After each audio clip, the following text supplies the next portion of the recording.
Ladies and gentlemen, hey, hi, how you doing? Welcome back to the channel. Thank you so much for stopping by. The rifle meta right now in Black Ops 6 Warzone is pretty nuts, just because the rifle category in general, the assault rifles and those weapons that behave like it are so insanely dominant. There are so many good options for close to mid-range sniper support style builds, mid-range builds, long-range builds, which is particularly where we're focused a bit more today. And that said, today I wanted to break down the new top 5 best assault rifle meta loadouts that you want to be rocking right now. First up here, I want to start on true game data. We got to break down some stats, figure out what the top 5 rifles really are so we can rank them 1 to 5. So we got some solid choices here: the Val, the AMAX, the Cypher, the FFAR, the GPR, the Krig, the Kilo, then also the SWAT 556. That's just the GRAU 556 in disguise, because obviously we've got our conversion kit on that, of course, and that's an assault rifle. That's how it behaves, so we're including that in the list. And when we go down, we look at 300 health combination shot TTK for the most accurate graph here. You can see there's a lot of parity, there's a lot of really close competition,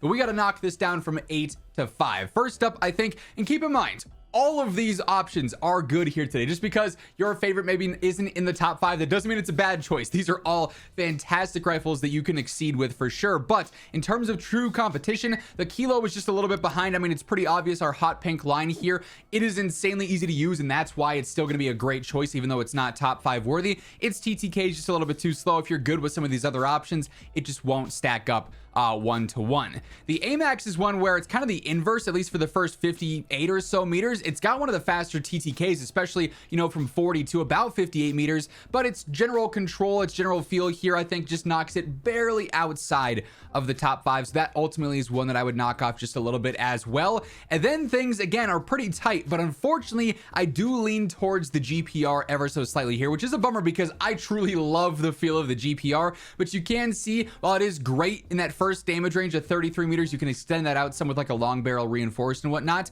It does drop off pretty harshly. And again, if you're going to be comfortable using the GRAU, the FFAR, the Cypher, etc., the TTKs there are going to be fast, and all these weapons here aren't too difficult to use. And so it's going to come down to accuracy over everything. And if you're good with those other options, the GPR ultimately will fall behind. But that still leaves us with a pretty insane top 5 here of the Val, the Cypher, the FFAR, the Krig, and the GRAU 556. So now that we've narrowed that down, let's jump in game, break down the actual setups for these weapons, rank them 1 to 5. Of course, if you guys enjoy the videos, we do so. A like rating is always really appreciated. It truly does help grow the channel and share the video around. And of course, if you're new to the channel, you want to make sure that each and every day you're in the know for all things going on in COD. No better place than right here. So feel free to hit that subscribe button and turn on those post notifications. So first up here at number 5, in my opinion, we got to go with the AS Val. This thing does shred. Its TTK is pretty wild, especially in like its first 2 or so damage ranges there. Even over the long range, it's still really good, but the damage per mag here is a little bit more awkward than some of these other choices just because of its fire rate. Also,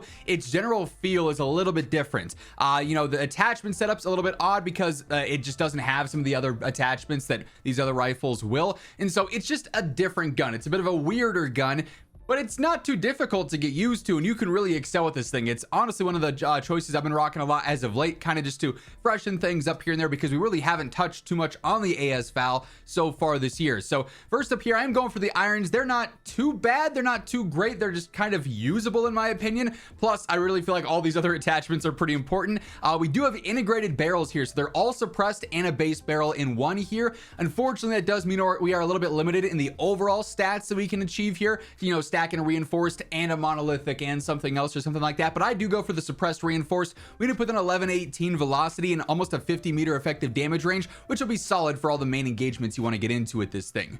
Vertical foregrip helping out the most with that horizontal control, making this weapon as predictable as possible. Very important there. Extended 3 here is only a 55, and that's where I talk a little bit about that DPM. It's a little concerning here and there. An 896 RPM is pretty fast, so only having 55 bullets, you really got to be accurate or you're going to be caught reloading here and there. Luckily, it's still a decently aggressive gun, and because it does kill so quick, you're going to have time to reload at the end of the day, right? I also really like the infiltrator stock on here for the better strafe speed, just making this thing a tad bit more aggressive. And then definitely want to rock recoil springs on this as well, especially with an iron sight based build. Just getting more recoil control out of that is huge, making the gun easier vertically and horizontally. But yeah, the AS Val is a beast right now. Next up at number 4, I've got the SWAT 556, aka the GRAU 556. Low recoil, clean irons, great velocity, great range, great TTK. This thing is checking all the right boxes. Truly, you can make an argument for this being number 3, number 2, maybe even number 1. It's largely going to come down to feel for this entire top 5. If you are really, really good with the Val or really, really good with the GRAU 556, it might be more advantageous than numbers 3, 2, 1 for your playstyle. And that's what's good about this rifle meta right now, quite frankly. But I do love the feel of this thing overall. Just a little bit bummed that it is a conversion kit and not a full base weapon here, because you do have to spend 1 attachment straight up on the SWAT 556 using that GRAU conversion kit. And it just kind of limits you with what you could run. Like gunfighter on this build, you're never going to get the most out of, because even with 8 attachments, you're using ones that you typically wouldn't on a rifle. I am rocking monolithic here though. Keep in mind we can't use a barrel because of the conversion kit here, the aftermarket part. But with this, we got a 1277 velocity, which is insane. 47.5 meter effective damage range there. Vertical foregrip on here as well, helping out that horizontal control once more. Full auto extended mag is the only choice here for a magazine, and that's 50. You're hard capped there, and you can't even choose anything else. Again, just kind of limited with your setup here. Lastly, I do personally go for the infiltrator stock. I like the irons. Don't really feel the need for a rear grip. I just like the better strafe speed here as well. It's so nice to have when you're rocking a rifle, because it can just make you a little bit more aggressive and kind of throw enemies off. But I do love the feel of the GRAU. Now at number 3, I've got the Cypher. This is definitely one of these more versatile options in the game. It's you know, just kind of a do-it-all rifle. You could use this for sniper support, an iron sight based build, more aggressive there, better for mobility. You could use this for mid to long range like what I've got here. You could use this with gunfighter. No matter really how you're building out the Cypher, this thing is going to be a phenomenal choice at the end of the day. So here I am going for the Volsky Reflex. This is such a clean little reticle, low visual recoil. I also love the Oturo Red Dot, the Jason Armory 2 times. This is all preference here at the end of the day, really. So rock whatever you're comfortable with. Monolithic suppressor for the better range and velocity. Reinforced barrel for more of the same. We end up with a 1238 velocity, 52 meter effective damage range. Fantastic stats there. I really like Ranger foregrip on here. I don't find this to be too terribly difficult in terms of recoil control. If you want to go just all in on control, make the gun as predictable as possible, vertical foregrip is never the wrong choice, right? That's always a good answer. But I do like Ranger giving me slightly better mobility and some horizontal control at the same time. So that's pretty solid there. Then extended 2 is going to be a 60 here. You're going to be fine for all squad sizes. Only a 561 RPM. Like there's such an insane difference in this and like the AS Val with that RPM and the DPM and everything going on there. But yeah, this thing is just insanely reliable, super easy, it gets the job done. Now at number 2, I've got the FFAR. This thing just melts. Its first damage range, it is just peak. It's the best sniper support choice in the game right now if you wanted to rock. Honestly, even this setup could work for it. It's a little bit slower than ideal for sniper support, but viable nonetheless. We'll talk about that a little bit more expanded in just a moment. But sniper support, this thing's insane. If you can control it over range, you're set as well, because it's going to fry in every single type of situation here, basically. DPM is a little bit iffy again, because you do have that faster fire rate. Your extended mag is not insanely large, so that is something you have to be mindful of. So definitely spend some time, learn that recoil pattern, and ultimately this thing will melt. So here, if I'm rocking sniper support mid to long range, I'm doing Oturo Red Dot. I don't like the irons on here. This is a nice clean optic, makes the gun incredibly easy to use. For mid to long range, I am honestly really liking monolithic suppressor now that it finally works, right? I've had some time to mess around with this. 1300 velocity, almost a 60 meter effective damage range is absurd. I know some players are just going to opt for the compensator instead though, which is totally practical. Even for long range, that'd be a viable choice if you just want to go all in on recoil control, since this pattern is not the most predictable. Helping out some there is always a good choice. And then especially for sniper support, you don't want to slow yourself down with monolithic, and quite frankly this makes it overkill anyways for the velocity and the range. I'd be rocking compensator outright for a sniper support build there. Reinforced barrel no matter what here, obviously playing into that range and that velocity. Ranger foregrip yet again. G grip I think could be practical here too if you're doing a lot of hip fire to ADS transition to sniper support.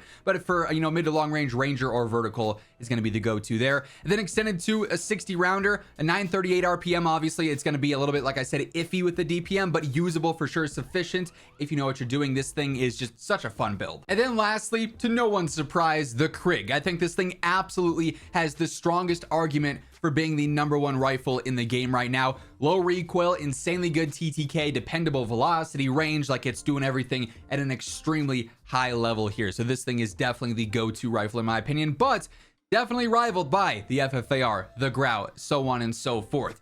Again, here I am rocking that Oturo Red Dot, nice clean little optic there. Monolithic, stack it on top of reinforced barrel for the better range of velocity. 1252 velocity, 58 meter effective damage range. Hard to beat those stats in general. Vertical foregrip for the best horizontal control, making this thing incredibly predictable. The recoil here is very, very easy to, you know, stay on target with.